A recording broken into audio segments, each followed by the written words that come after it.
तो स्वागत है आप सभी का आज के वीडियो में, जिसमें हम सीटेट और रीट से संबंधित क्वेश्चन बैंक का अध्ययन करेंगे। और हमारा जो सब्जेक्ट है वो रहेगा ईवीएस पेडागोजी। इसमें हम कुल 50 क्वेश्चनों का अध्ययन करेंगे। ये जो क्वेश्चन है वो CTET paper 1, paper second, REET paper 1 और पेपर सेकंड के जो अभ्यर्थी हैं उनके लिए बहुत ही उपयोगी सिद्ध होने वाले हैं।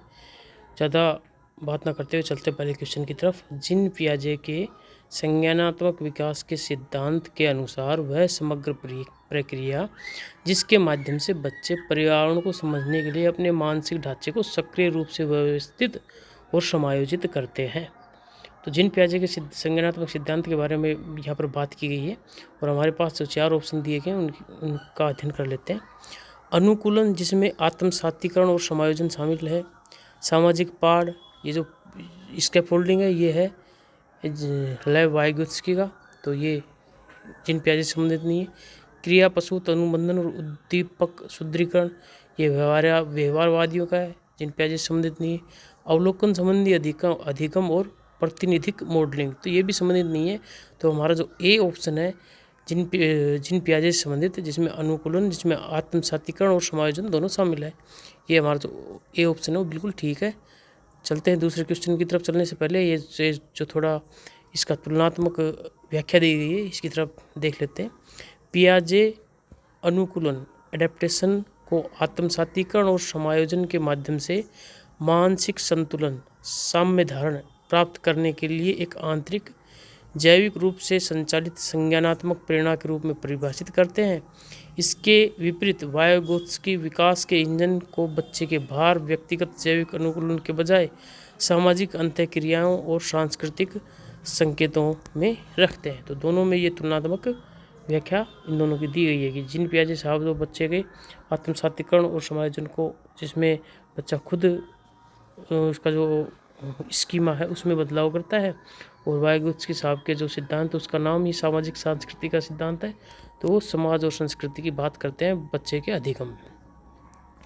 दूसरा क्वेश्चन है हमारे पास, संज्ञानात्मक विकास के किस चरण के दौरान बच्चे वस्तु स्थायित्व ऑब्जेक्ट परमानेंस का प्रदर्शन करना शुरू करते हैं। तो प्यारे बच्चों, प्यारे साथियों, जो हमारे जीन पियाजे साहब हैं उन्होंने संज्ञानात्मक विकास के 4 चरण बताए, जिनको हम SPCF से याद कर सकते हैं। Sensory motor, pre operational, concrete operational और फॉर्मल ऑपरेशनल। तो ऑब्जेक्ट परमानेंस की शुरुआत है पहले चरण में हो जाती है, सेंसरी मोटर स्टेज में। ऑब्जेक्ट परमानेंस का मतलब ये है कि बच्चे को जो कोई ऑब्जेक्ट दिखाया जाए तो वो उसके दिमाग में परमानेंट हो जाता है, चाहे उसके दृष्टि से उसको ओझल किया जाए। मतलब जैसे बच्चे को कुछ दिखाएं हम और उसको छुपा ले, तो बच्चे को पता होता है कि ये ऑब्जेक्ट जो है ये परमानेंट है, इन्होंने छुपा लिया है। तो जो ये हमारी संवेदीगामक अवस्था है, इसमें इस ऑब्जेक्ट परमानेंस की शुरुआत हो जाती है। तो बी ऑप्शन हमारा बिल्कुल ठीक है। और इसका जो व्याख्या है उसको भी देख लेते हैं। वस्तु स्थायित्व का विकास संवेदीगामक अवस्था जो 2 साल तक रहती है के दौरान होता है, जहां शिशुओं को एहसास होता है कि वस्तुएं छिपे होने पर भी मौजूद रहती है। जहां पियाजे इसे जैविक परिपक्वता का मील पत्थर मानते हैं, वहीं व्यवहारवादी इसे पर्यावरण से सीखे गए सुदृढ़ीकरण के रूप में देखते हैं। तो व्यवहारवादी और जीन पियाजे जो एक कनेक्टिविस्ट है, उनका अलग अलग व्यू ऑफ पॉइंट है। यहाँ पर उनका अध्ययन भी जो तुलनात्मक दिया गया वो आपके लिए बहुत ही फायदेमंद सिद्ध होगा। तीसरा क्वेश्चन है हम सभी के सामने, जो सीटेट जुलाई 2019 में आया था। जीन पियाजे के अनुसार बच्चों द्वारा अपने दृष्टिकोण और दूसरों के दृष्टिकोण के बीच अंतर करने में असमर्थता को क्या कहा जाता है। तो एक समाज था जो बच्चे जो है जो अपना जो दृष्टिकोण है वो सभी पर लाद देते हैं। जैसे हम हमारे जो घरों में भी देखते हैं, बच्चे जो है कार्टून देखने लग जाते हैं तो वो चैनल को बदलने नहीं देते हैं। उसका मतलब ये रहता है कि मुझे कार्टून पसंद है तो सभी को पसंद है कार्टून। तो ये जो बच्चों की प्रवृत्ति है, ये जीन पियाजे ने इस प्रवृत्ति को क्या नाम दिया है? इस प्रवृत्ति को नाम दिया है ईगोसेंट्रिक सोच। ये इस प्रवृत्ति का नाम दिया है जीन पियाजे साहब ने। तो हमारा जो सी ऑप्शन है वो ईगोसेंट्रिक, ये इसका बिल्कुल ठीक ऑप्शन है। और इसका तुलनात्मक अध्ययन, पूर्व संक्रियात्मक अवस्था में अहम केंद्रित सोच प्रमुख होती है। पियाजे इसे 3 माउंटेन टास्क के माध्यम से सिद्ध किया है। इसके विपरीत वाइगोत्स्की ने इसे अहम केंद्रित वाक को संज्ञानात्मक दोष नहीं बल्कि आत्मनियमन सेल्फ रेगुलेशन के लिए एक महत्वपूर्ण उपकरण माना है। तो दोनों का अच्छा है तुलनात्मक अध्ययन। नेक्स्ट क्वेश्चन हमारे सामने, एक बच्चा मानता है कि एक लुढ़कता हुआ पत्थर जीवित है क्योंकि वह चलता है। पूर्व संक्रियात्मक विचार की इस विशेषता को कहा जाता है सामाजिक सोच, अहम केंद्रित, परिकल्पनात्मक सोच या जीववादी सोच। तो जब बच्चा सोचता है कि किसी जो निर्जीव वस्तु है उसमें उसको एक सजीव की तरह ट्रीट करता है, तो इस सोच को कहते हैं जीववादी सोच, एनिमिज्म थिंकिंग। तो ये एनिमिज्म थिंकिंग बस यही है कि बच्चा जब सोचने लगे कि जो निर्जीव वस्तु है वो सजीव की तरह उसको ट्रीट करे। जैसे उसको उसकी डोल है, उसको ये कहे कि भी इसको भूख लगी आई, इसको पानी पिलाओ। इसी तरीके से मान लो चलते हुए उसको टेबल से लग जाए तो वो टेबल को रोते हुए बोलता है कि मम्मा इस टेबल ने मारा। तो निर्जीव चीज़ को एक सजीव की तरह ट्रीट करने लगे। तो ये जो सोच है ये जीववादी सोच है, एनिमिज्म थिंकिंग है। जीववाद निर्जीव वस्तुओं में सजीव गुणों को देखना है। पियाजे इसका कारण तार्किक वर्गीकरण की कमी को मानते हैं। हालांकि वाइगोत्स्की इस बात पर जोर देते हैं कि सांस्कृतिक कहानियाँ और भाषा ये निर्धारित करती है कि बच्चे जीवित और निर्जीव तत्वों को कैसे परिभाषित करते हैं। तो साथियों, जो आपकी सीटेट की परीक्षा उसमें जीन पियाजे, लेव वाइगोत्स्की और लॉरेंस कोहलबर्ग, उन तीनों के क्वेश्चन भरपूर मात्रा में आते हैं। और तीनों जो है उनके हमने क्वेश्चनों को शामिल किया है यहाँ पर। फिलहाल आप जीन पियाजे साहब के क्वेश्चन देख रहे हो। मौजूदा स्कीमा में बिना बदलाव किए नई जानकारी को शामिल करना डैश कहलाता है, जबकि नई जानकारी के कारण मौजूदा स्कीमा में बदलाव करना डैश कहलाता है। तो जो ये जो स्कीमा होता है ये हमारे दिमाग में एक तरीके का किसी वस्तु के प्रति, किसी व्यक्ति के प्रति एक संरचना होती है दिमाग में, उसको स्कीमा कहा है वाइगोत्स्की साहब ने। तो ये जो स्कीमा है इसमें जब हम किसी ऐड करते हैं तो वो एसिमिलेशन होता है, आत्मसातीकरण होता है। इसी तरीके से अगर उस स्कीमा बिल्कुल बदलाव कर दिया तो वो अकोमोडेशन होता है, समायोजन होता है। तो पहले में बदलाव की जानकारी को शामिल किया गया है तो वो एसिमिलेशन है, आत्मसातीकरण। और जो दूसरा जिसमें स्कीमा में बिल्कुल बदलाव कर दिया गया है वो समायोजन है। तो जो हमारा बी ऑप्शन है वो बिल्कुल ठीक है यहाँ पर। और बी ऑप्शन के साथ चलते हुए हम बढ़ते हैं आगे की तरफ और इसका देख लेते हैं तुलनात्मक व्याख्या। आत्मसातीकरण स्कीमा को सुरक्षित रखता है, समायोजन उन्हें बदलता है। मतलब जब स्कीमा में कुछ ऐड करो आप तो आत्मसातीकरण होता है, और स्कीमा को बिल्कुल बदल दिया आपने तो वो समायोजन होता है। दोनों मिलकर अनुकूलन एडेप्टेशन बनाते हैं। पियाजे से आंतरिक संज्ञानात्मक संतुलन प्रक्रिया इक्विलिब्रियम मानते हैं, जबकि वाइगोत्स्की संज्ञानात्मक पुनर्गठन को एक बाहरी सामाजिक लेन देन के रूप में देखते हैं। तो ये जो क्वेश्चन है आप सभी के लिए बहुत ही उपयोगी सिद्ध होने वाले हैं साथियों। अगर आपको वीडियो अच्छा लग रहा हो तो चैनल को लाइक करें, शेयर करें, सब्सक्राइब करें। आप सभी के लिए मैं सोचता हूँ कि ये जो क्वेश्चन है बहुत ही उपयोगी सिद्ध होने वाले हैं सीटेट की परीक्षा में। छठा सवाल है, जीन पियाजे के अनुसार अमूर्त रूप से सोचने, व्यवस्थित रूप से परिकल्पनाओं का परीक्षण करने और समाधान निकालने की क्षमता किस चरण के दौरान आती है। तो अमूर्त चीज़ें वो होती हैं जो सृष्टि में, जो बच्चे के दिमाग में जिनका चित्र नहीं बन पाता, वो अमूर्त चीज़ें होती हैं। कि भाई जैसे ऐसी चीज़ें जिनका एक डायग्राम, जैसे हम सोचते हैं कि मोर, तो मोर का एक डायग्राम एक स्कीमा बन गया हमारे दिमाग में, तो ये अमूर्त चीज़ है, ठीक है। और अमूर्त चीज़ें वो होती है जो एक तरीके से दिमाग में डायग्राम नहीं बनता है। तो अमूर्त चीज़ों के बारे में बच्चा कब सोचेगा? जब वो बड़ा हो जाएगा तभी तो सोचेगा। जैसे हम छोटे बच्चों को बताएं कि कोई ये समझाएं कि प्रदूषण की समस्या के बारे में बताएं तो वो प्रदूषण की समस्या को नहीं समझ पाएगा। लेकिन एक बड़ा बच्चा, क्योंकि ये है एक अमूर्त चीज़ है, तो अमूर्त चीज़ को बड़ा बच्चा समझ जाता है। तो पियाजे साहब की जो अंतिम अवस्था है जिसे फॉर्मल ऑपरेशनल स्टेज कहते हैं, SPCF, तो ये लास्ट है formal operational stage. Formal operational stage, औपचारिक संक्रियात्मक अवस्था। इस अवस्था में बच्चा अमूर्त चीज़ें हैं उनके बारे में सोचने लगता है। औपचारिक संक्रियात्मक अवस्था 11 वर्ष का जब बच्चा हो जाता है, उस दौरान बच्चे में अमूर्त चीज़ों को सोचने की क्षमता आती है। में परिकल्पनात्मक निगमनात्मक तर्क की शुरुआत होती है। तो हाइपोथेटिकल थिंकिंग जो होती है, हाइपोथेटिकल इंडक्टिव रीजनिंग, ये बच्चे में 11 वर्ष के बाद आती है। पियाजे का मानना है कि यह चरण परिपक्वता के माध्यम से सार्वभौमिक रूप से प्राप्त होता है। वाइगोत्स्की ने असहमति जताई और तर्क दिया कि अमूर्त सोच के लिए औपचारिक स्कूली शिक्षा और सांस्कृतिक भाषाई उपकरणों की आवश्यकता होती है। तो ये तुलनात्मक अध्ययन था हमारा। नेक्स्ट क्वेश्चन है क्वेश्चन नंबर 7। एक बच्चा सोचता है अगर बारिश हो रही है तो आसमान रो रहा है। दो विशिष्ट घटनाओं के बीच स्थापित इस गैर तार्किक संबंध को क्या कहा जाता है? पारगमन तर्क, ट्रांसडक्टिव रीजनिंग, निगमनात्मक तर्क, आगमनात्मक तर्क और अमूर्त तर्क।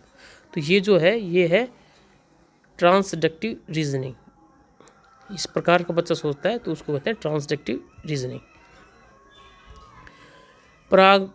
पारगमन तर्क वास्तविक कारण और प्रभाव के बिना विशिष्ट से विशिष्ट की ओर बढ़ता है। पियाजे इसे एक विकासात्मक सीमा के रूप में रेखांकित करते हैं, जबकि कोहलबर्ग प्रारंभिक बचपन के नैतिक निर्णयों को इसी तरह के सतही संबंधों से जोड़ते हैं। नेक्स्ट सवाल है हमारे पास, पियाजे के सिद्धांत में संज्ञानात्मक संरचना जो सोच के निर्माण खंड या सूचना के संबंधित पैकेट है क्या कहलाती है? इन पियाजे theory cognitive structures which are building blocks of thinking और organised packet of information are called. तो ये जो कहलाते हैं स्कीमाज। तो बच्चे के दिमाग में एक चित्र जो बनता है किसी भी चीज़ का, किसी भी तर्क का, वो स्कीमा कहलाता है। पियाजे ने इसके बारे में बताया है। स्कीमा मानसिक संरचनाएं हैं। पियाजे उन्हें व्यवस्थित संरचनाओं के रूप में प्रस्तुत करते हैं जो कार्यों को आंतरिक बनाती है। वाइगोत्स्की इस आंतरिक फोकस को सांस्कृतिक उपकरणों से बदलते हैं जो व्यक्तिक जैविक उत्पत्ति के बजाय सामाजिक उत्पत्ति पर जोर देते हैं। तो पियाजे और वाइगोत्स्की साहब में अंतर यही है कि पियाजे जो है बच्चे को एक रचनावादी मानते हैं और वाइगोत्स्की साहब का मानना है कि बच्चा जो भी सीखता है वो सामाजिक अंतःक्रिया से सीखता है। मूल अंतर ये है साथियों। इसी के माध्यम से आप क्वेश्चन के आंसर तक पहुंच सकते हो। वस्तुओं को लंबाई या वजन जैसे मात्रात्मक आयाम के साथ व्यवस्थित करने की क्षमता को डैश कहा जाता है और यह डैश चरण के दौरान प्राप्त होती है। तो अगर बच्चे को मान लो आपने कुछ ऐसी चीज़ें दी जिनको व्यवस्थित करना है, व्यवस्थित लंबाई के अनुसार, जैसे पहले छोटा लगाओ, फिर बड़ा, फिर उससे बड़ा, फिर उससे बड़ा, ये लंबाई के अनुसार व्यवस्थित हो गए। और मात्रा के अनुसार मान लो कि कोई भी किसी चीज़ में बहुत एक बड़ी मात्रा है किसी में, फिर उससे छोटी, फिर उससे छोटी, फिर उससे छोटी, मात्रा के अनुसार व्यवस्थित कर दिया। तो ये क्या कहलाता है? ये कहलाती है सीरियसन, क्रमबद्धता। क्या कहलाता है? सीरियसन। और यह कॉन्क्रीट ऑपरेशनल जो उसकी अवस्था है उसके दौरान यह क्षमता बच्चों में विकसित हो जाती है। तो सी ऑप्शन जो है हमारा क्रमबद्धता, सीरियसन और मूर्त संक्रियात्मक अवस्था में ये विकसित होती है। तो सी ऑप्शन बिल्कुल ठीक हमारा। और इसका वर्णन भी पढ़ लेते हैं। क्रमबद्धता के लिए विकेंद्रीकृत तार्किक विचार की आवश्यकता होती है जो मूर्त संक्रियात्मक 7 से 11 वर्ष की विशेषता है। पियाजे इसे आंतरिक परिचालन तर्क का प्रमाण मानते हैं, जबकि वाइगोत्स्की इस बात पर प्रकाश डालते हैं कि छटाई में उपयोग की जाने वाली शब्दावली जैसे हल्का बड़ा इसे सीखने को गति देती है। तो सीरियसन आप समझ गए होंगे, आशा करते हैं। नेक्स्ट क्वेश्चन है, एक छात्र वस्तुओं को रंग, आकार और माप जैसी कई विशेषताओं के आधार पर एक साथ समूहित कर सकता है। पियाजे के अनुसार छात्र किस स्तर पर है? तो a student can group object based on multiple features like colour, shape and size simultaneously. According to पियाजे the student is at the कौन सी एज में, ये पीछे जो बात हुई थी अभी कि सीरियसन कर सकता है, उनको अलग अलग छांट के रख सकता है, एक रंगी वस्तुओं को एक तरफ, एक प्रकार की जो आकृतियाँ उनको एक तरफ। तो ये कॉन्क्रीट ऑपरेशन जो इस स्टेज है उसमें ये क्षमता विकसित हो जाती है मूर्त संक्रियात्मक अवस्था में। वर्ग समावेशन, क्लास इंक्लूजन और बहुविशेषता वर्गीकरण मूर्त पूर्व संक्रियात्मक केंद्रितता से मूर्त संक्रियात्मकता में प्रवेश को चिन्हित करते हैं। पियाजे इसे संरचनात्मक रूप से देखते हैं, जबकि वाइगोत्स्की का मानना है कि जब वयस्क बच्चों के साथ श्रेणियों का सह-निर्माण करते हैं तो वर्गीकरण कौशल बेहतर होता है। तो साथियों, बहुत अच्छे क्वेश्चन आ रहे हैं आप सभी के लिए। तो ये जो क्वेश्चन है आप सभी के सीटेट की तैयारी में बहुत ही मील के पत्थर साबित होंगे। तो प्रश्न संख्या 11, संज्ञानात्मक विकास में विकेंद्रीकरण डिसेंटरिंग से तात्पर्य किस क्षमता से है? Decentering in cognitive development refers to the ability to. तो एक तो होता है केंद्रीकरण। केंद्रीकरण वो होता है कि जब बच्चे को कोई चीज़ दिखाई जाए तो उसके एक ही एस्पेक्ट पर उसका फोकस होता है। जैसे हमने कुछ एक ऐसी चीज़ दिखाई, कलरफुल चीज़ है और वो लंबी चौड़ी भी है, तो बच्चे का फोकस कलर पे रहेगा या उसके साइज पे रहेगा? दोनों में से एक पर ही रहेगा। लेकिन जब बच्चा उसके सारे एस्पेक्ट्स को देखने लग जाए तो उसको कहते हैं डिसेंटरिंग, विकेंद्रीकरण। किसी वस्तु की केवल एक आकर्षक विशेषता पर ध्यान केंद्रित करना, ये क्या है? ये केंद्रीकरण है, सेंट्रलाइजेशन है, ये केंद्रीकरण है। तो ये डिसेंट्रलाइजेशन का उदाहरण नहीं है। किसी वस्तु के कई पहलुओं पर एक साथ ध्यान केंद्रित करना, तो ये जो विशेषता बताइए ये बिल्कुल ठीक है हमारे पास। और ऑप्शन क्या है? बिना किसी वास्तविक वस्तु के अमूर्त रूप से सोचना। अमूर्त रूप से सोचना ये अलग बात है, ये भी पियाजे ने बताया। ये फॉर्मल ऑपरेशनल जो स्टेज है उसमें बच्चे में विकसित होती है। सामाजिक व्यवस्था में अपनी भावनाओं को नियंत्रित करना, ये इससे संबंधित बिल्कुल भी नहीं है। तो बी ऑप्शन जो है, किसी वस्तु के कई पहलुओं पर एक साथ ध्यान केंद्रित करना, बिल्कुल ठीक है इसका। ये विकेंद्रीकरण डिसेंटरिंग केंद्रीयता का वैचारिक विपरीत है। मतलब केंद्रीकरण जो होता है उसका बिल्कुल अपोजिट है। यह संरक्षण और वस्तुनिष्ठ नैतिक समझ की अनुमति देता है। पियाजे इसे संज्ञानात्मक लचीलेपन के रूप में देखते हैं, जो कोहलबर्ग के नियमों पर आधारित पारंपरिक नैतिकता चरण के अंतर को पाटता है। तो साथियों, जो हिंदी की जो भाषा है पेडागोजी की और चाइल्ड साइकोलॉजी की, वो थोड़ी ऐसी है कि आप उसको समझने में थोड़ा सा डिफ़िकल्टी महसूस कर रहे होंगे, लेकिन ये आपको जो समझाया जा रहा है क्वेश्चन, उसके आधार पर आप बच्चों ठीक से समझ पा रहे होंगे, आशा करते हैं। एक बच्चा समझता है कि 4 + 5 9 है, इसलिए 9 - 5 4 है। ये मानसिक क्षमता दर्शाती है कि बच्चे में ने महारत हासिल कर ली है। तो कौन से गुण की महारत हासिल कर ली है? रिवर्सिबिलिटी की, कि बच्चा रिवर्सिबिलिटी करने लग गया कि 5 + 4 9 है, या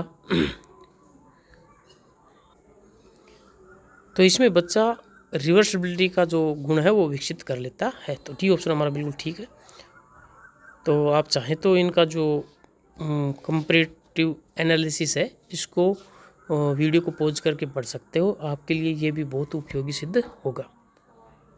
नेक्स्ट क्वेश्चन है, जब छोटे बच्चों का एक समूह एक साथ खेलता है लेकिन एक दूसरे को सुने बिना खुद से ज़ोर ज़ोर से बात करता है, तो पियाजे इसे क्या कहते हैं? तो पियाजे ने इसको जो संज्ञा दी है वो है सामूहिक एकलाप, कलेक्टिव मोनोलॉग। जब बच्चे बिना सुने खुद से ज़ोर ज़ोर से बात करते सामूहिक रूप से, तो कलेक्टिव मोनोलॉग हो गया। और अगर अकेला बात करता है तो वो हो गया उस अहम केंद्रिता। ठीक है। तो साथियों, ये जो बी ऑप्शन है वो बिल्कुल हमारा बिल्कुल ठीक है।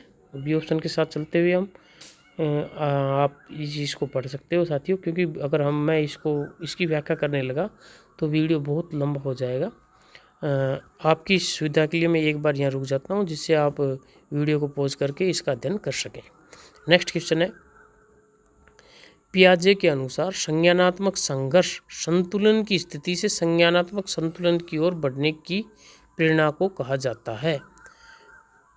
अकॉर्डिंग टू पियाजे, the drive to move from a state of cognitive conflict disequilibrium to cognitive balance. जब कोग्निटिव बैलेंस होता है तो उसको कहते हैं इक्विलिब्रियम, संतुलन। कि बच्चे ने, मान लो उसके दिमाग में चिड़िया का स्कीमा था और उसने चिड़िया देखी थी पूर्व में, ब्लैक चिड़िया, और उसने बाहर जाके दूसरी चिड़िया देखी उसका रंग कुछ और था।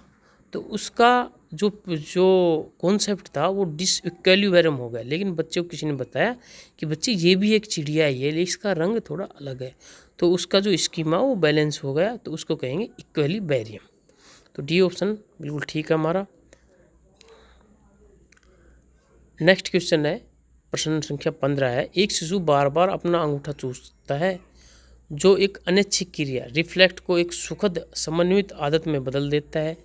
यह पियाजे के संवेदी गामक चरण की किस अवस्था को दर्शाता है? तो इस प्रकार की जो आदतें हैं वो बच्चे में प्रारंभिक अवस्था में ही हो जाती है। तो उप अवस्था के बारे में बात की गई है, तो प्राथमिक वृत्तीय अनुक्रियाएं हैं ये, तो बी ए ऑप्शन हमारा ठीक है। तो ये थोड़ा एडवांस क्वेश्चन था, क्योंकि लगभग सभी क्वेश्चनों में जो मूल अवस्थाएं उन्हीं की बात की करते हैं, तो ये जो उप अवस्थाएं उसकी बात की गई है। सीटेट 2022 में आया हुआ क्वेश्चन है, आप इसको पढ़ सकते हो साथियों। नेक्स्ट क्वेश्चन है हमारे सामने, पियाजे के सिद्धांतों पर आधारित कक्षा में एक शिक्षक की भूमिका होती है। तो अगर बच्चा मान लो खुद वैज्ञानिक है, पियाजे के अनुसार खुद अपने ज्ञान का निर्माण कर रहा है, तो वहाँ पर शिक्षक का क्या काम है? छात्रों को अनुकरण करने के लिए आदर्श व्यवहार का प्रदर्शन करना। तो ये अनुकरण की बात जो कहते हैं ये व्यवहारवादी कहते हैं। ये पियाजे जो है वो रचनावादी है, वो इन्होंने ऐसी कुछ बात नहीं की है। व्याख्यान और पुरस्कारों के माध्यम से ज्ञान का संचार करना, नहीं, बच्चे खुद ज्ञान का निर्माण करते हैं। स्व अन्वेषण और खोज के लिए एक समृद्ध वातावरण तैयार प्रदान करना है। तो बच्चे जो है सेल्फ डिस्कवरी करेंगे और एक्सप्लोरेशन करेंगे। टीचर को उसके लिए एक रिच एनवायरनमेंट प्रोवाइड करना है। तो हमारा सी ऑप्शन है बिल्कुल ठीक ऑप्शन है। डी ऑप्शन की तरफ देख लेते हैं, और क्या लगातार मानक लिखित परीक्षाओं का उपयोग करके छात्रों का मूल्यांकन करना है। नहीं, ये पियाजे साहब ने नहीं कहा है कि आपको लगातार परीक्षाएं लेनी, बच्चा खुद अपने ज्ञान का निर्माण करता है, उसको सिर्फ एनवायरनमेंट देना है। तो साथियों इसको पढ़ सकते हो आप। पियाजे ने बच्चे को नन्हे वैज्ञानिक कहा है, क्योंकि ये क्वेश्चन भी बहुत बार आता है कि पियाजे ने बच्चों को क्या कहा है, तो आपको नन्हे वैज्ञानिक जो है ऑप्शन को ठीक चूज करना होता है, जो स्वतंत्र रूप से ज्ञान का निर्माण करते हैं। इसलिए शिक्षक एक पर्यावरण डिजाइनर है कि उनका जो एनवायरनमेंट होता है उसको डिजाइन करना है। वाइगोत्स के लिए शिक्षक एक सक्रिय सहयोगी है, जो बच्चे की ZPG के भीतर उनके साथ चलता है। ZPG की हम बात आगे करेंगे जब वाइगोत्स के साहब के क्वेश्चन आएंगे, वो बहुत इंपॉर्टेंट क्वेश्चन है, बार बार सीटेट में पूछे जाते रहे हैं। निम्नलिखित में से कौन जिन पियाजे के संज्ञानात्मक विकास के चरणों की प्रमुख आलोचना है? तो जिन पियाजे साहब ने 4 जो बताए हैं स्टेजेज, उसके आधार पर जिन पियाजे की आलोचना भी हुई। उन्होंने शिशुओं को स्कूली पूर्व बच्चों की संज्ञानात्मक क्षमताओं को कम आंका। चलो ये थोड़ा ठीक लग रहा है। उन्होंने बच्चों को ज्ञान के सक्रिय निर्माताओं के रूप में नहीं देखा। तो उन्होंने तो नन्हे वैज्ञानिक का है, सक्रिय निर्माता तो उन्होंने बिल्कुल कहा है, तो ये तो गलत हो गया। उन्होंने संज्ञानात्मक प्रगति में भाषा की भूमिका पर अत्यधिक जोर दिया। नहीं, उन्होंने कहा कि विचार पहले आता है और भाषा बाद में आता है, तो भाषा पर जोर नहीं दिया, विचार पर जोर दिया उन्होंने प्रस्ताव दिया है कि संज्ञानात्मक विकास चरणों के बजाय निरंतर होता है। नहीं, उन्होंने तो 4 चरण बताए हैं, तो जो बिल्कुल सही है पॉजिटिव पियाजे साहब के अनुसार वो पहला ऑप्शन है पॉजिटिव। ठीक है, तो पहले ऑप्शन के साथ चलते हुए हम आगे बढ़ेंगे। आप ये जो तुलनात्मक अध्ययन है उसका भी अध्ययन करते रहें साथियों, ये भी आपके लिए बहुत उपयोगी सिद्ध होगा। नेक्स्ट क्वेश्चन है, अभी लय वाइगोत्स्की साहब के क्वेश्चन आ गए हैं।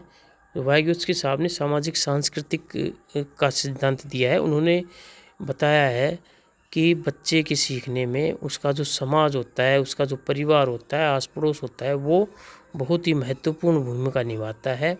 और जो बच्चा काम करता है उसमें जो अस्थायी सहायता मिलती है उसको स्कैफोल्डिंग बोला है, ढांचा बोला है, पाड़ बोला उन्होंने। इसके अलावा जो बच्चा सीख सकता है एक क्षेत्र वो होता है, और एक ऐसा क्षेत्र जिसमें बच्चा दूसरे की सहायता सीखता है उसको ZPG बोला है, जोन ऑफ प्रोक्सिमल डिस्टेंस। और जो उसको पाड़ प्रदान करेगा, जो उसको उससे ज़्यादा जानता है, उसको बोला है MKO, मोर नॉलेज अदर। तो ये बेसिक बातें हैं ले वाइगोत्स्की साहब की तो लेव वाइगोत्स्की के अनुसार समीपस्थ विकास का क्षेत्र, तो ये क्वेश्चन जो शुरू में ही आ गया है कि ZPG के बारे में पूछा उन्होंने। तो बच्चा कुछ बातें जो जानता है, मान लो ये सर्कल है जिसमें बच्चा वो ये सभी बातें जानता है। कुछ बातें ऐसी हैं जिनको दूसरे की सहायता से वो कर सकता है। तो जो दूसरों की सहायता से करने का जो क्षेत्र है, जोन ऑफ प्रोक्सिमल डिस्टेंस, तो ZPG इसकी बात करता है कि का क्षेत्र क्या है। मानकीकृत IQ परीक्षण के माध्यम से गणना की गई बच्चे की पूर्व संज्ञात्मक क्षमता नहीं। शिक्षार्थी जो स्वतंत्र रूप से कर सकता है और जो वह सहायता के साथ कर सकता है, उसके बीच का अंतर। तो ये जो बीच का अंतर जो है ये ZPD कहलाएगा। तीव्र शारीरिक परिपक्वता का चरण जो तार्किक संक्रियाओं को गति देता है, नहीं ऐसा कुछ नहीं कहा। सटीक सीमा जहां अनुकरण अमूर्त तर्क में बदल जाता है, ऐसा भी कुछ नहीं कहा। तो हमारा जो बी ऑप्शन है वो बिल्कुल एग्जैक्ट, बिल्कुल सही है। बी ऑप्शन के साथ चलते हुए नेक्स्ट क्वेश्चन की तरफ चलेंगे। आप इसका तुलनात्मक अध्ययन भी करते रहें साथियों। एक शिक्षक एक छात्र को गणित की जटिल समस्याओं को हल करने में मदद करने के लिए संकेत प्रोत्साहन प्रदान करता है और समस्या को छोटे कदमों में तोड़ता है। इस सहायता को क्या कहा जाता है? तो जब बच्चा किसी कार्य को कर रहा है, उस समय शिक्षक द्वारा या किसी अन्य द्वारा, MKO द्वारा, मोर नॉलेज अदर द्वारा जो सहायता प्रदान करेगा उसको MKO कहेंगे, और जो सहायता प्रदान की जा रही है उसको स्कैफोल्डिंग कहेंगे। स्कैफोल्डिंग, तो यहाँ पर जो स्कैफोल्डिंग दी जा रही है बच्चे के द्वारा, उसी स्कैफोल्डिंग का ही ये ऑप्शन पूछा है, उन्होंने आंसर पूछा। तो सी ऑप्शन है, पाठ ढांचा स्कैफोल्डिंग। ये अस्थायी मदद होती है शिक्षक के द्वारा प्रदान की गई। तो नेक्स्ट क्वेश्चन सी ऑप्शन के साथ चलते हुए नेक्स्ट क्वेश्चन की तरफ चलेंगे। इसके फोल्डिंग के बारे में, अस्थायी शैक्षणिक संरचना है जिसे महारत बढ़ने पर धीरे धीरे हटा दिया जाता है। व्यवहारवादी संकेतों को अनुबंधित प्रतिक्रियाओं की ओर ले जाने वाले सुराग के रूप में देखते हैं, लेकिन वाइगोत्स्की से सहकारी संज्ञानात्मक उपकरण मानते हैं। नेक्स्ट क्वेश्चन है साथियों हमारे सामने 20वां क्वेश्चन है, और इस सेशन में हम कुल 50 क्वेश्चन करेंगे। तो थोड़ा वीडियो लंबा रहने वाला है, लेकिन ये जो 50 क्वेश्चन की जो आपकी प्रैक्टिस है, आपके CTET में कम से कम 10-15 क्वेश्चनों को ठीक करने में पूरी सहायता करेगी। क्योंकि CDP में इन तीनों जो चाइल्ड साइकोलॉजिस्ट है उनके बारे में पूछा जाता है। इसके अलावा सब्जेक्ट पेडागोजी जितनी भी है, हिंदी पेडागोजी और math pedagogy, EVS pedagogy, subject pedagogy जितनी भी है, सब में भी इनके सवाल आते हैं। तो लगभग 10 से 15 सवाल आपके इनसे ठीक हो जाने की पूरी गुंजाइश रहती है। 5 वर्षीय पूजा अपने क्रेयोन को व्यवस्थित करते समय खुद से जोर से बात करती है। वाइगोत्स्की के अनुसार इस बातचीत का उपयोग किस लिए किया जाता है? तो जब बच्चा खुद से बात करता है तो वाइगोत्स्की साहब ने इसे कहा है प्राइवेट स्पीच। क्या कहा है इन्होंने? Private speech. और इस प्राइवेट स्पीच का इन्होंने बहुत महत्वपूर्ण दिया है, और उन्होंने कहा है कि ये सेल्फ रेगुलेशन के लिए इम्पोर्टेंट है। प्राइवेट स्पीच हम सभी भी करते हैं। मान लो आप सब मोटरसाइकिल चला रहे हो और गलती से आपसे कुछ गलती होगी, तो आप खुद से बात करते हो, अरे यार ऐसे नहीं करना था, ये मोड़ ऐसे नहीं मोड़ना था, आपको मुड़ने से पहले इंडिकेटर देना था। तो हम खुद से बात करते हैं, वही प्राइवेट स्पीच है, और वाइगोत्स्की साहब ने इसको महत्वपूर्ण माना है। सामाजिक जागरूकता की कमी का प्रदर्शन करना, काल्पनिक खेल, साथियों के साथ संवाद करना, कंपिंसेंट फॉर पुअर लैंग्वेज डेवलपमेंट, अपने स्वयं के कार्यों को सोच और नियंत्रित और निर्देशित करना, regulate and guide her own action and thinking. तो हमारा डी ऑप्शन है, बिल्कुल करेक्ट है यहाँ पर। साथियों डी ऑप्शन के साथ चलते हुए हम आगे बढ़ते हैं यहाँ पर।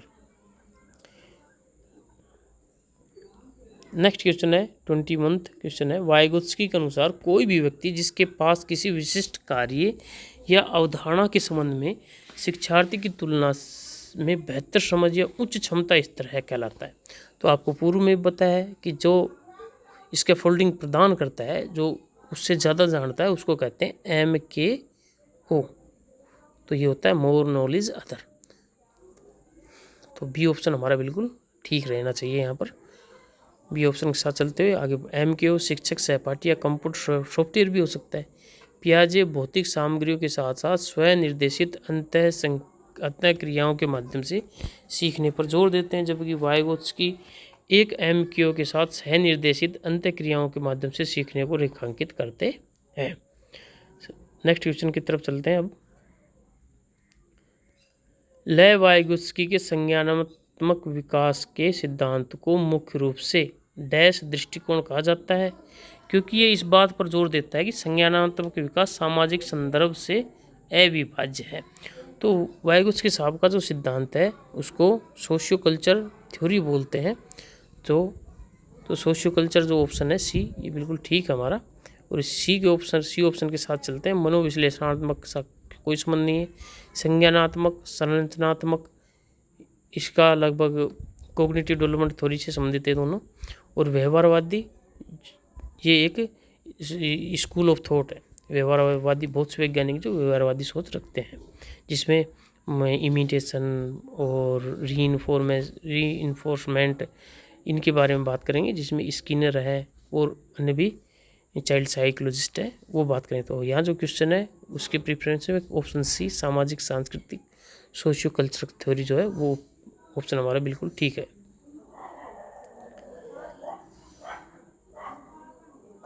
कौन सा कथन भाषा और विचार के बीच संबंध पर लेव वाइगोत्स्की के दृष्टिकोण का सटीक प्रतिनिधित्व करता है? तो साथियों, आप एक छोटा सा एक ट्रिक देता हूँ मैं आपको कि लेव वाइगोत्स्की, LEV वाइगोत्स्की,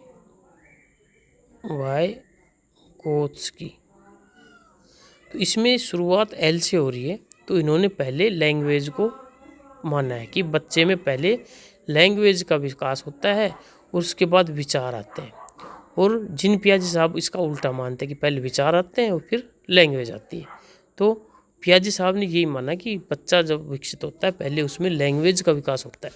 तो देखते हैं कौन सी भाषा शुरू में विचार को नियंत्रण करने के लिए एक बाहरी उपकरण के रूप में कार्य करती है और बाद में आंतरिक वाग में बदल जाती है, इनर स्पीच में बदल जाती है।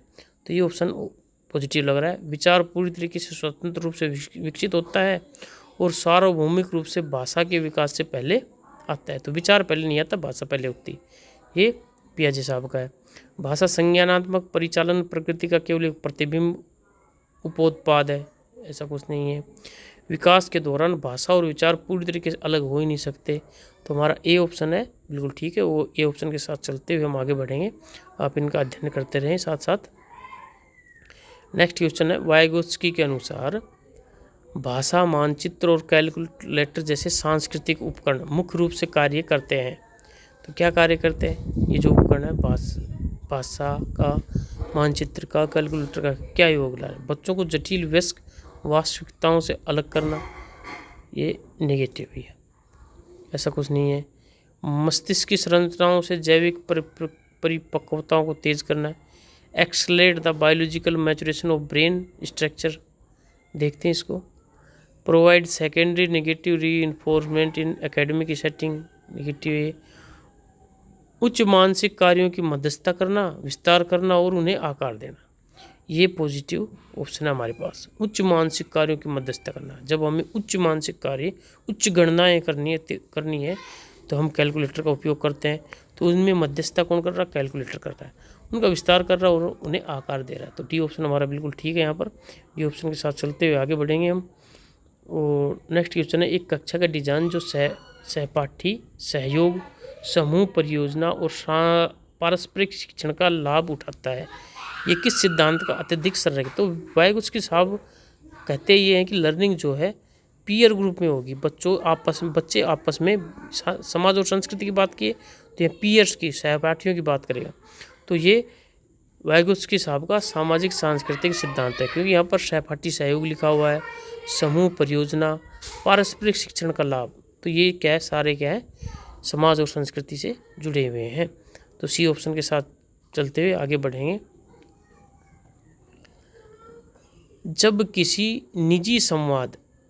निजी संवाद पूरी तरह से मौन हो जाता है और संज्ञानात्मक प्रतिक्रियाओं को निर्देशित करने के लिए पूरी तरह से आंतरिक हो जाता है तो इसे कहा जाता है। मतलब बच्चा जब खुद से बात करता है तो लाउडली बात करता है कि जो सभी को सुन जाए, तो उसको कहते हैं प्राइवेट स्पीच। लेकिन समय के साथ जब हम मैच्योर होते हैं तो ये प्राइवेट स्पीच जो है वो साइलेंट हो जाती है और उसको हम मन के अंदर अंदर बात करते हैं। जैसे मान लो आप ऑफिस में हो और ऑफिस के जो बॉस है उसके लिए जो आपके विचार होते हैं आप प्रकट नहीं करते हो, लेकिन मन ही मन में उसको बहुत से अलंकारित शब्दों का यूज करते हुए बोलते हुए कुछ बातें, तो वो होगी इनर स्पीच, होगी आपकी आंतरिक वो वाक होगा इनर स्पीच। तो ए ऑप्शन के साथ चलते हुए आगे बढ़ेंगे। नेक्स्ट क्वेश्चन है पारस्परिक शिक्षण, रेसिप्रोकल टीचिंग एक शैक्षणिक दृष्टिकोण जहां शिक्षक और छात्र पाठ घटकों पर बातचीत का नेतृत्व करते हैं, किस पर आधारित है। तो वाइगोत्स्की के हिसाब की क्वेश्चन है, तो वाइगोत्स्की के हिसाब से ही होगा कि भाई पारस्परिक शिक्षण हो रहा है, मतलब बच्चे आपस में एक दूसरे को पढ़ा रहे हैं। एक शैक्षणिक दृष्टिकोण जहाँ शिक्षक और छात्र पाठ घटकों पर बातचीत का नेतृत्व, शिक्षक और छात्र भी बात कर रहे हैं आपस में, किस पर आधारित है। सामाजिक सांस्कृतिक सिद्धांत जो है हमारे लेव वाइगोत्स्की साहब का सिद्धांत है उस पर आधारित है।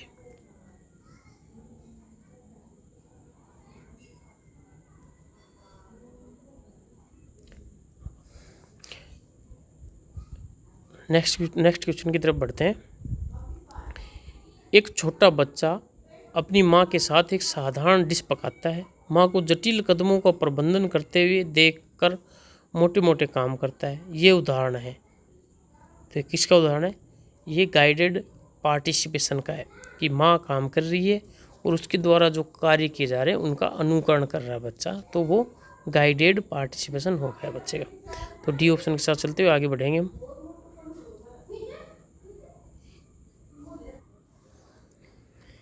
एक मूल्यांकन पद्धति जो केवल यह नहीं मापती कि बच्चा स्वतंत्र रूप से क्या जानता है, बल्कि यह भी मापती है कि वह संकेतों और संवादात्मक मार्गदर्शन पर कैसी प्रतिक्रिया करता है, कहलाती है। तो असेसमेंट जो प्रोसेस है, तो मानकीकृत मूल्यांकन वो होता है जो सभी के लिए समान हो, स्टैंडर्डाइज असेसमेंट, तो ये गलत है। गतिशील मूल्यांकन, योगात्मक मूल्यांकन जो है, समेटिव असेसमेंट, ये वर्ष के अंत में होता है ग्रेड देने के लिए। और नॉन रेफरेंस असेसमेंट ये इससे संबंधित नहीं है। तो गतिशील मूल्यांकन की ये विशेषताएं जो ऊपर दी गई है, जो केवल ये नहीं मापती कि बच्चा स्वतंत्र रूप से क्या जानता है, बल्कि यह भी मापती है कि वह संकेतों और संवेदात्मक मार्गदर्शन पर कैसी प्रतिक्रिया करता है। तो हमारा जो बी ऑप्शन है ठीक है। आगे चलते हैं। नेक्स्ट क्वेश्चन जो 30th क्वेश्चन है, 30वां क्वेश्चन है, वाइगोत्स्की के अनुसार सभी मानव संज्ञानात्मक विकास को संचालित करने वाला मूलभूत इंजन है। तो वाइगोत्स्की साहब ने क्या कहा है, सामाजिक अंत्यक्रिया, सामाजिक अंत्यक्रिया के साथ ही उसका जो सारा काम होता है, समाज की जो अंत्यक्रिया के साथ ही बच्चा सीखता है। तो डी ऑप्शन के साथ चलते हुए हम आगे बढ़ेंगे। यहाँ पर लेव वाइगोत्स्की की सामाजिक सांस्कृतिक दृष्टिकोण के खिलाफ की जाने वाली एक आम आलोचना यह है कि विकास में जैविक और विकासात्मक योगदान को कम महत्व दिया है। तो इन्होंने जो पूरा जो महत्व दिया है वो समाज और संस्कृति पर दिया है, तो जैविक और विकासात्मक योगदान को कम महत्व दिया, ठीक है। लेकिन और ऑप्शन देख लेते हैं, तीव्र विशिष्ट विकासात्मक चरणों पर अत्यधिक जोर दिया है, नहीं ऐसा नहीं है। भाषा की मूलभूत भूमिका की पूरी तरह से उपेक्षा की है, नहीं, इन्होंने तो भाषा को बहुत ज़्यादा महत्व दिया है, क्योंकि भाषा पहले आती है, विचार बाद में आते हैं। बच्चे को पर्यावरणीय अनुकूलन के लिए एक निष्क्रिय पात्र के रूप में देखता है, नहीं निष्क्रिय नहीं देखता है कि बच्चा समाज के साथ अंतःक्रिया करता है, क्रिया तो करता है, निष्क्रिय नहीं है, क्रिया करता है। तो ए ऑप्शन है हमारा बिल्कुल ठीक है। यहाँ पर ए ऑप्शन के साथ चलते हुए आगे बढ़ेंगे हम। यहाँ पर वाइगोत्स्की की प्राथमिक मानसिक कार्यों EMFs और उच्च मानसिक कार्यों HMFs के बीच अंतर करते हैं। EMFs प्राकृतिक रूप से प्राप्त होते हैं, जबकि HMFs तो मानसिक कार्यों को दो उच्च मानसिक कार्य और निम्न मानसिक कार्य, तो इनको दो रूप में भगा। तो HMFs क्या होते हैं? तो EMFs क्या हो गए? प्राकृतिक रूप से प्राप्त होते हैं। तो HMFs जो है कृत्रिम रूप से प्राप्त होंगे, शास्त्रीय भौतिक पुरस्कारों के माध्यम से प्राप्त, DNA के माध्यम से, जैविक रूप से पूर्व प्रोग्राम, सामाजिक रूप से सीखे गए, सांस्कृतिक रूप से मध्यस्थता वाले। तो जो वायगुत्स के साथ सांस्कृतिक मध्यस्थता की बात कर रहे हैं वो बिल्कुल ऑप्शन हमारे पास आ गया है सी। और इसी के साथ आगे बढ़ते हैं हम। आप इनका भी अध्ययन करते हैं बीच बीच में, ये भी आपके लिए बहुत ही उपयोगी सिद्ध होंगी साथियों। वह प्रतिक्रिया जिसमें दो प्रतिभागी जो अलग अलग समझ के साथ एक कार्य शुरू करते हैं, एक साझा पारस्परिक समझ पर पहुंचते हैं, कहलाती है। तो ये कहलाएगी अंतःविषयता, क्योंकि ये जो और ऑप्शन है इनका इससे कोई संबंध दिख नहीं रहा फिलहाल। अंतःविषयता कहलाएगी यहाँ पर। तो अंतःविषयता के साथ चलते हैं। अहम केंद्रिता, ईगोसेंट्रिज्म, बच्चा जब खुद से बात करता है वो ईगोसेंट्रिक। एसिमिलेशन, जब उसके स्कीमा में कुछ ऐड करता है तो वो एसिमिलेशन होता है। और केंद्रीकरण होता है कि किसी वस्तु के एक ही जो पहलू है उस पर बच्चे का ध्यान जब होता है वो तो केंद्रीकृतता कहलाती है। तो ये जो ए ऑप्शन है इसी का मेल खा रहा है हमारे पास यहाँ पर। तो ए ऑप्शन के साथ चलते हुए आगे बढ़ रहे हैं साथियों। बहुत से क्वेश्चन हो चुके हैं हमारे, लगभग 34 क्वेश्चन पर बढ़ चुके हैं, 15-16 क्वेश्चन और बच गए हैं। तो वीडियो थोड़ा लंबा है लेकिन आप सभी के लिए बहुत ही उपयोगी सिद्ध रहेगा ये। एक EVS शिक्षक जल संरक्षण पर एक परियोजना तैयार करता है जहाँ छात्रों को समूह में समुदाय के बुजुर्गों का साक्षात्कार लेना है, यह डिजाइन दर्शाता है। तो देखो एक बार ठीक से इसको देख लेते हैं कि जो बच्चा है वो जो शिक्षक है बच्चों को एक परियोजना प्रोजेक्ट तैयार करने के लिए कह रहा है जहाँ छात्रों को समूह ग्रुप बना दिए बच्चों के, और समुदाय में जाकर संस्कृत समुदाय समाज में जाकर साक्षात्कार लेना है। तो ये ग्रुप पीयर ग्रुप और जहाँ पर समाज का रोल हो जाए, तो ये वायगुत्स साहब की थ्योरी की ओर इंगित कर रहे हैं ये बातें। औपचारिक अमूर्त निर्देशात्मक प्रशिक्षण के लिए पियाजे की मांग, तो पियाजे ऐसी बात नहीं करते भैया, तो ये हो गया निगेटिव हमारा। सामाजिक संदर्भ और सांस्कृतिक शिक्षा पर वायगुत्स्की का जोर, ये पॉजिटिव है क्योंकि वे वायगुत्स्की साहब के विचार हैं। प्रोग्राम्ड व्यवहारिक उद्देश्यों की स्किनर की प्रणाली नहीं, नेगेटिव है ये। सार्वभौमिक नैतिक कानूनी मोड पर कोहलबर्ग का था, ये कोहलबर्ग से भी संबंधित नहीं है। तो साथियों बी ऑप्शन बिल्कुल ठीक है। बी ऑप्शन के साथ चलते हुए नेक्स्ट क्वेश्चन की तरफ चलते हैं। बहुत ही जल्दी बढ़ेंगे, ज़्यादा समय नहीं लेंगे अब आपका। लॉरेंस कोहलबर्ग ने बच्चों के किस पहलू का विश्लेषण करने के लिए प्रसिद्ध हाइंज की सुविधा का उपयोग किया? तो सर साथियों आप हाइंज की जो स्टोरी है वो अगर सीटेट की तैयारी कर रहे हो तो आप सभी को पता होगा। तो हाइंज की जो हाइंज डायलेमा जो है, हाइंज की दुविधा, इसका उपयोग लॉरेंस कोहलबर्ग साहब ने अपनी जो मोरल डेवलपमेंट की थ्योरी है उसमें किया है। तो मोरल रीजनिंग के लिए इस कहानी का उन्होंने उपयोग किया है। तो सी ऑप्शन बिल्कुल ठीक है। सी ऑप्शन के साथ चलते हुए बढ़ते हैं आगे की तरफ। आप इनका अध्ययन करते रहेंगे बीच बीच में सभी का। एक बच्चा कहता है कि मुझे अपना कमरा साफ करना चाहिए, नहीं तो मेरे पिता मुझे सज़ा देंगे। कोहलबर्ग के अनुसार ये बच्चा किस स्तर पर काम कर रहा है? जब बच्चा सज़ा से डर रहा है तो दंड और आज्ञाकारिता अभिन्यास जो है उस पर चलेगा बच्चा, क्योंकि वो जो मोरल डेवलपमेंट थ्योरी का पहला चरण है वो उसी में यह आता है कि बच्चा जब दंड और आज्ञाकारिता से अपने निर्णय, अपना जो मोरल डेवलपमेंट होता है उसी के आधार पे होता है उसका। कोहलबर्ग के अनुसार तुम मेरी पीठ खुजलाओ और मैं तुम्हारी खुजलाऊंगा जैसे को तेसा वाली मानसिकता नैतिक विकास की किस चरण को दर्शाती है? तो एक अवस्था होती है जब बच्चे टिट फॉर टैट वाली मानसिकता रखते हैं कि जैसे आप मेरे साथ करोगे वैसे ही मैं करूँगा, कल मैंने आपको टॉफ़ी दी थी आज मुझे आप चॉकलेट दो। तो ये कौन सी? साधनात्मक सापेक्षवादी अभिन्यास चरण 2। ये चरण 2 में होता है ये। इंस्ट्रूमेंटल रिलेटिविस्ट ऑपरेशन स्टेज 2 इसकी विशेषता है ये। दंड और आज्ञाकारिता शुरू किए जब बच्चा दंड और ओबीडियंस से अपने निर्णय लेता है। कानून और व्यवस्था अभिन्यास चरण 4 है और सार्वभौमिक नैतिक सिद्धांत चरण 6 है। तो ये आप कोहलबर्ग साहब के जो चरण है उनका अध्ययन करें और फिर इन सवालों को करेंगे। बहुत ही अच्छी तरीके से सवाल आपके सभी के होंगे ही। अनीस इस तरीके से व्यवहार करना चाहता है जिससे उसके परिवार और शिक्षकों से स्वीकृति मिले। तो अनीस कैसा बच्चा बनना चाह रहा है? Good boy. कैसा बनना चाह रहा है? कि उन सभी की अनुमति से काम करना चाह रहा है। वह एक अच्छा नागरिक दिखने के लिए कड़ी मेहनत करता है। अनीस किस चरण में? तो अच्छा, good boy bad good girl वाली जो स्टेज है उसमें अनीस है फिलहाल। तो सी ऑप्शन हमारा बिल्कुल ठीक है। और नेक्स्ट क्वेश्चन की तरफ चलेंगे। कोहलबर्ग के अनुसार एक व्यक्ति जो मानता है कि सामाजिक व्यवस्था बनाए रखने और अराजकता को रोकने के लिए सभी को कानूनों का कड़ाई से पालन करना चाहिए। तो नैतिक विकास में एक स्टेज ऐसी आती है बच्चे की जब वो जो कानून है उनको बहुत ही कड़ाई से मानता है। तो ये जो है कानून और व्यवस्था बिना से लॉ एंड ऑर्डर जो स्टेज है उसमें आता है। तो ए ऑप्शन हमारा बिल्कुल ठीक है। नेक्स्ट क्वेश्चन की तरफ चलते हैं।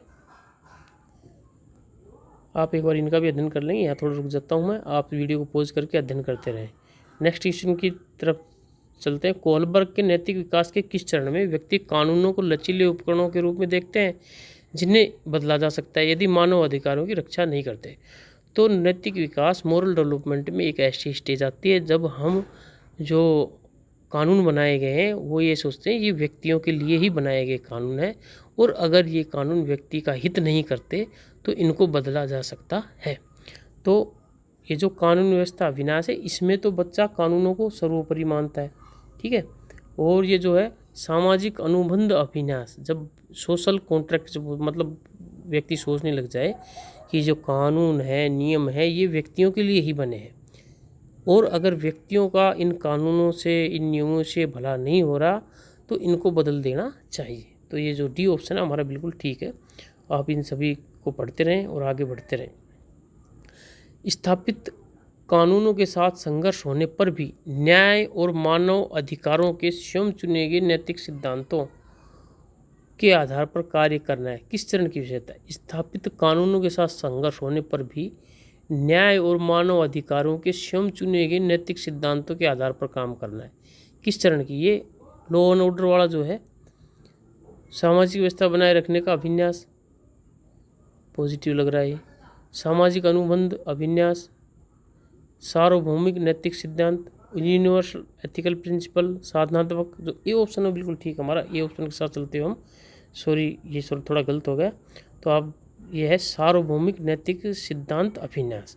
तो सी ऑप्शन बिल्कुल ठीक है हमारा यहाँ पर और सी ऑप्शन के साथ आपको चलना है। एक बार आप इसका अध्ययन कर लेंगे। थोड़ा स्पीड पकड़ने के चक्कर में थोड़ा ये गलती हुई है तो आप सभी देख लेंगे इसको। और नेक्स्ट क्वेश्चन की तरफ चलते हैं। लॉरेंस कोहलबर्ग के नैतिक विकास के सिद्धांत की कैरोल गिगलिन की प्रमुख आलोचना किस पर केंद्रित है? तो एक इनकी जो कैरोल गिगलिन इनकी जो शिष्य है ये, इन्होंने इनकी आलोचना की है और इनकी आलोचना किस आधार पर की है कि इन्होंने जितने भी सैंपल लिए थे, जितने भी व्यक्तियों पर अध्ययन किए थे वो मेल कैंडिडेट थे, आदमी थे, व्यक्ति थे, महिलाएं नहीं थी। तो चूंकि महिलाएं समाज में 50% स्थान रखती हैं तो कैरोल गिगलिन ने कहा कि आपने महिलाओं की जो दृष्टिकोण है उसको तो परखा ही नहीं, उसका अध्ययन नहीं किया। तो ये इसकी आलोचना है। लैंगिक पूर्वाग्रह, तो ये ऑप्शन जिसमें लैंगिक पूर्वाग्रह है।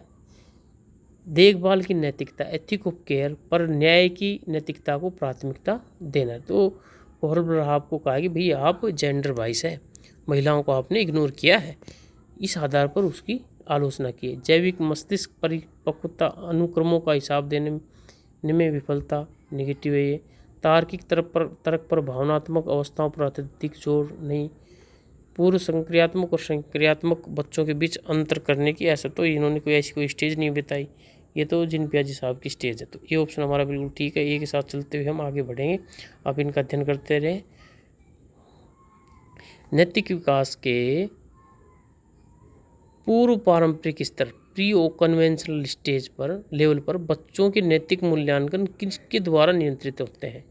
तो जो प्रथम अवस्था जब होती है, बच्चा छोटा होता है, तो उसका जो मोरल डेवलपमेंट होता है वो भारी पुरस्कार और दंड के आधार पर होता है। तो भारी पुरस्कार और दंड पूर्व पारंपरिक अवस्था की एक विशेषता है। तो बी ऑप्शन के साथ चलते हुए हमें आगे बढ़ना है। आप इनका अध्ययन करते रहें और आगे बढ़ते रहें। नैतिकता के पारंपरिक स्तर, कन्वेंशनल स्टेज। तो आपको पता होना चाहिए कि ये जो कोहलबर्ग साहब ने 3 स्टेज बताई है, प्री कन्वेंशनल, कन्वेंशनल और पोस्ट कन्वेंशनल। तो तीनों की अपनी अपनी विशेषता है। नैतिकता के पारंपरिक इस स्टेज की बात कर रहा है। किसी व्यक्ति किसी कार्य की जांच कर उचित ठहराएगा कि अधिकार क्षेत्र वाले लोगों से तत्काल शारीरिक दंड से कैसे बचा जाए।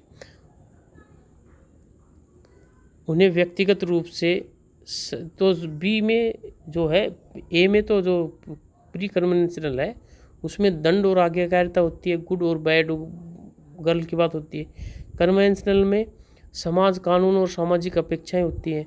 और पोस्ट कन्वेंशनल में व्यक्ति सोचने लगता है कि भाई जितने भी कानून बने हुए हैं ये व्यक्ति के लिए है, इनमें परिवर्तन किया जा सकता है। तो डी ऑप्शन, समाज, कानून और सामाजिक अपेक्षाएं, ये कन्वेंशनल स्टेज है, उसकी विशेषताएं हैं। नेक्स्ट क्वेश्चन के साथ चलेंगे अब। नैतिक विकास के किस स्तर की विशेषता है? यह वास्तविक एहसास है कि मानव अधिकार संकीर्ण राष्ट्रीय कानूनी प्रणालियों से ऊपर उठ सकते हैं। तो वही जो बात मैं बार बार बता रहा हूँ कि पोस्ट कन्वेंशनल स्टेज में व्यक्ति ये सोचता है कि जो मानव अधिकार है ये राष्ट्रीय कानून प्रणालियों से ऊपर है। मतलब कानून जो है वो मानव के लिए बने हैं और अगर ये मानव का भला नहीं कर रहे हैं तो इनको बदला जा सकता है। तो ये पोस्ट कन्वेंशनल जो स्टेज लेवल है उस पे व्यक्ति में इस प्रकार की मोरल डेवलपमेंट होता है। 46 क्वेश्चन की तरफ बढ़ चुके हैं साथियों। लगभग ये वीडियो पूरा होने वाला है, 5 क्वेश्चन और बचे हैं। अगर आपको ये अच्छा लग रहा है और इसको बार बार देखना चाहते हो आप, तो एक बार वीडियो को लाइक करें, चैनल को सब्सक्राइब करें और कुछ अच्छी सी बात, कोई आपको क्वेरी हो या कुछ सवाल हो, आप कमेंट के माध्यम से हमसे पूछ सकते हो। कोहलबर्ग के चरणों के खिलाफ उद्धत एक प्रमुख प्रणालीगत सीमा यह है कि उसने पारंपरिक चरण में क्या किया उन्होंने? केवल प्रारंभिक शिशु अवलोकन सूचकांकों पर आधारित है, केवल बाल संज्ञानात्मक प्रसंस्करण के साथ पूरी तरीके से असंरचित है, मौखिक तर्क के बजाय सक्रिय शारीरिक व्यवहारों पर बहुत अधिक निर्भर है, व्यक्तिवादी पश्चिमी समाजों के प्रति सांस्कृतिक रूप से पक्षपाती है। तो डी ऑप्शन थोड़ा ठीक लग रहा है इसका। तो डी ऑप्शन के साथ चलते हुए हम चलेंगे तो बिल्कुल ठीक हमारा। आप भी अपना स्कोर चेक करते रहें। 47 क्वेश्चन है, दो नैतिक मूल्यों के बीच संघर्ष पेश करने वाली स्थिति जहां एक को चुनने का परिणाम दूसरे का उल्लंघन होता है, कोहलबर्ग द्वारा क्या कहलाती है? मतलब एक ऐसी स्थिति जब आप तर्क करते हो कि ये कार्य करना है मुझे या ये कार्य करना है। मतलब एक ऐसी स्थिति जब आपके सामने 2 रास्ते हों और किस रास्ते पर जाना है ये आपको चूज करना है, तो ये नैतिक दुविधा होती है, मोरल डायलेमा। तो नैतिक दुविधा के बारे में कोहलबर्ग साहब ने बात की है। तो ये ऐसी स्थिति होती है जब हमें 2 रास्तों में से एक रास्ता चूज करना होता है। जैसे जैसे एक व्यक्ति कोहलबर्ग के स्तरों के माध्यम से आगे बढ़ता है उसके नैतिक नियंत्रण का स्रोत कहाँ से कहाँ बदलता है। तो जब शुरुआत में बच्चा जो है ना, बाहरी जो चीज़ें होती हैं उनसे प्रभावित होता है और जैसे जैसे उसमें मैच्योरिटी आती है तो वो आंतरिक सोच उसमें विकसित हो जाती है। बाहरी एस्पेक्ट्स जैसे दंड है, आज्ञाकारिता है, कानून है, ये बाहरी एस्पेक्ट है। लेकिन जैसे बड़ा हो गया तो उसमें आंतरिक सोच हुई और उसने सोचा कि भाई ये कानून है, ये सब इंसान के लिए बने हैं। तो पहले बाहरी से आंतरिक की ओर जो सोच है वो विकसित होती है। सी ऑप्शन हमारा बिल्कुल ठीक है यहाँ पर। नेक्स्ट क्वेश्चन है साथियों, कोहलबर्ग ने दावा किया कि नैतिक तर्क को आगे बढ़ाने वाला प्राथमिक सामाजिक तंत्र भूमिका निभाना, रोल टेकिंग, जिसका अर्थ है किसी अन्य व्यक्ति के दृष्टिकोण को समझने और अपनाने की क्षमता। तो रोल टेकिंग ऐसे ही कुछ लग रहा है कि भाई रोल टेकिंग का मतलब होता है किसी अन्य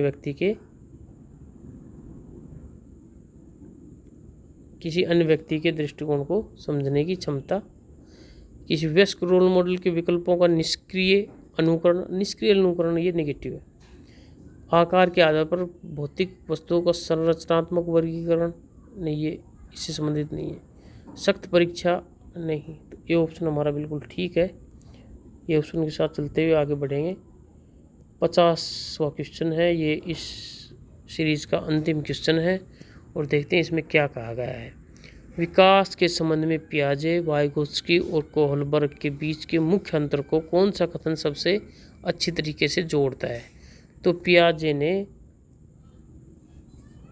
ने पर्यावरणीय पुरस्कारों पर जोर देते पियाजे, वाइगोत्स्की आनुवंशिकी पर ध्यान केंद्रित करते हैं, कोहलबर्ग भावनात्मक विकास पर, पियाजे व्यक्तिगत चरणों पर ध्यान केंद्रित करते हैं, वाइगोत्स्की सामाजिक सांस्कृतिक उपकरणों पर और कोहलबर्ग नैतिक विकल्पों के पीछे तार्क। तो ये बिल्कुल ऑप्शन बिल्कुल ठीक है। पियाजे साहब ने चरणों के माध्यम से कोग्निटिव डेवलपमेंट को बताया, वाइगोत्स्की साहब ने सोशियो कल्चरल थ्योरी दी है और कोहलबर्ग साहब ने मॉरल डेवलपमेंट थ्योरी दी है।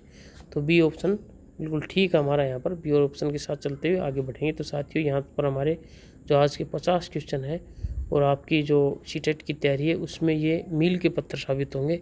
और अगर आपको ये वीडियो अच्छा लगा हो तो चैनल को लाइक करें, शेयर करें, सब्सक्राइब करें। और अगर आप मुझे लाइक, शेयर और सब्सक्राइब करते हो तो मेरा जो मोटिवेशन है वो बना रहेगा और मैं लगातार आप सभी के सामने ऐसे वीडियो बनाता रहूँगा। तो इसी के साथ आप सभी से आज अलविदा लेते हैं। धन्यवाद आप सभी का वीडियो देखने के लिए।